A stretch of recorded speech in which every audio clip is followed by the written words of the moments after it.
बापू, परमेश्वर स्वरूपाचे दोन विभाग आहेत. एक ईश्वर आणि दुसरा ब्रह्म. ईश्वराला कैवल्य असे म्हणतात आणि ब्रह्माला मोक्ष असे म्हणतात. तर या मोक्षाची प्राप्ती कशाने होते, कैवल्याची प्राप्ती कशाने होते, तर सर्वज्ञांनी सांगितलं आहे की अहेतुक मायापूर भजन प्रेम प्रतिकारण, अहेतुक भूतभजन ज्ञान प्रतिकारण. अहेतुक हा शब्द त्यामागे लावलेला आहे. तर जेव्हा परमेश्वर अवतरतात, मायापूर धारण करून येतात आणि त्यांच्या ठिकाणी मग आपल्याला जर भजन घडलं तर आपल्याला परमेश्वर केव्हा तरी प्रेम देतात. जसं बायसाला एक कळिकेचं प्रेम दिलं, माधवाला 4 कळिकेचं प्रेम दिलं. तर हे 1 कळिका 4 कळिका काय, तर परमेश्वराचे तसे तर 16 अवतार आहेत, परंतु 4 अवतार भूतभासनाचे अवतार आहेत, पूर्वभासनाचे अवतार 4 आहेत. तर ते कोणचं, उभयदृश्य, परदृश्य, आवर्दृश्य आणि एक शेवडा परदृश्य. उभयदृश्याच्या ठिकाणी भजन जर घडलं तर 4 कळिकेचं प्रेम होते. परदृश्याच्या ठिकाणी भजन घडलं तर 3 कळिकेचं प्रेम होतं. आवर्दृश्या ठिकाणी भजन जर घडलं तर 2 कळिकेचं प्रेम होतं. आणि एक शेवडा परदृश्य अवतार आहे त्याच्या ठिकाणी जर भजन घडलं तर 1 कळिकेचं प्रेम होतं. म्हणा बाबा, हा एक शेवडा म्हणजे काय? एक शेवडा म्हणजे ज्यावेळेस परमेश्वर अव्यक्तातून व्यक्त होतात, अवतार धारण करतात, त्यावेळेस ते पर आणि आवर विद्या स्वीकारून खाली येतात किंवा मायापुराला आधी करून विद्या स्वीकारतात. तर ज्यावेळेस परमेश्वर स्वयंविद्या म्हणजे वरूनच विद्या घेऊन येतात, त्यावेळेस ते 2 विद्या आहेत. एक परविद्या, पर म्हणजे ब्रह्मविद्या, आवर म्हणजे देवताची विद्या. तर ते त्यापैकी एकच विद्या घेऊन येतात खाली, परविद्या. तर त्या तशा आवर विद्या आणत नाही, परच आणतात. तर त्या परदृश्य अवताराला 1 शेवडा म्हणजे एकच विद्या आणली त्यानं, म्हणून त्याला 1 शेवडा परदृश्य अवतार असं म्हणतात. आणि अशा 1 शेवड्या परदृश्याच्या अवताराच्या ठिकाणी भजन घडलं तर आपल्याला 1 कळिकेचं प्रेम होते.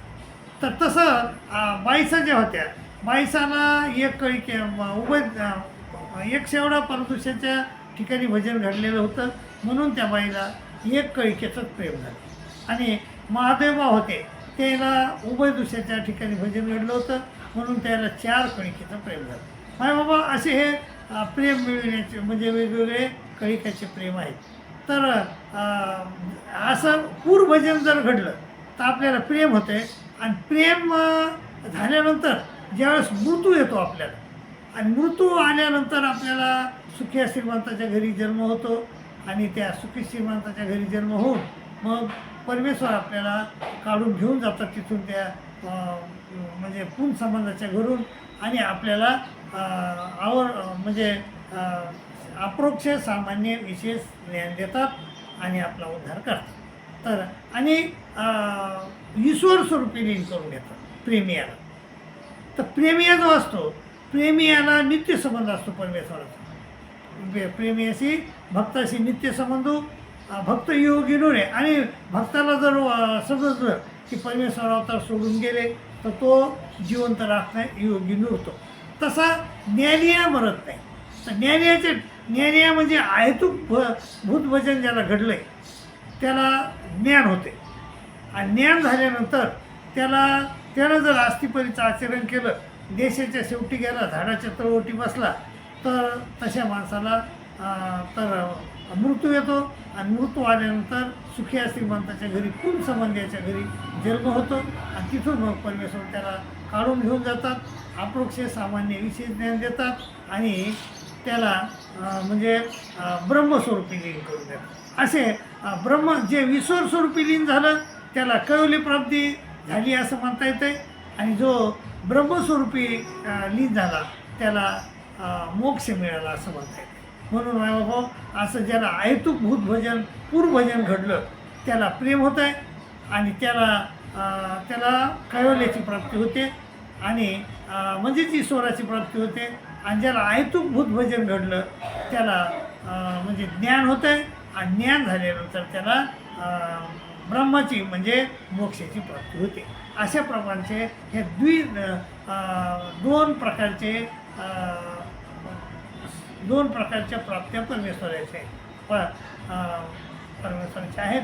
त्या आपण जाणून घ्यायला पाहिजे आणि प्रेम जरी नाही झालं तरी ज्ञान तरी घेतलं पाहिजे आणि ज्ञान घेऊन मग आपण आस्तिपरीचं आचरण केलं पाहिजे, पूर्ण समाजाच्या घरी जन्मलं पाहिजे आणि मग आपला उद्धार होईल आणि मग आपल्याला म्हणजे मोक्षाची म्हणजे ब्रह्माची प्राप्ती होऊ शकते. याप्रमाणे तुम्ही आचरण कराल आणि आपल्या ब्रह्मप्राप्ती करून घ्याल अशी मी अपेक्षा करतो आणि तुमची रजा घेतो. दंडोत प्रणाम.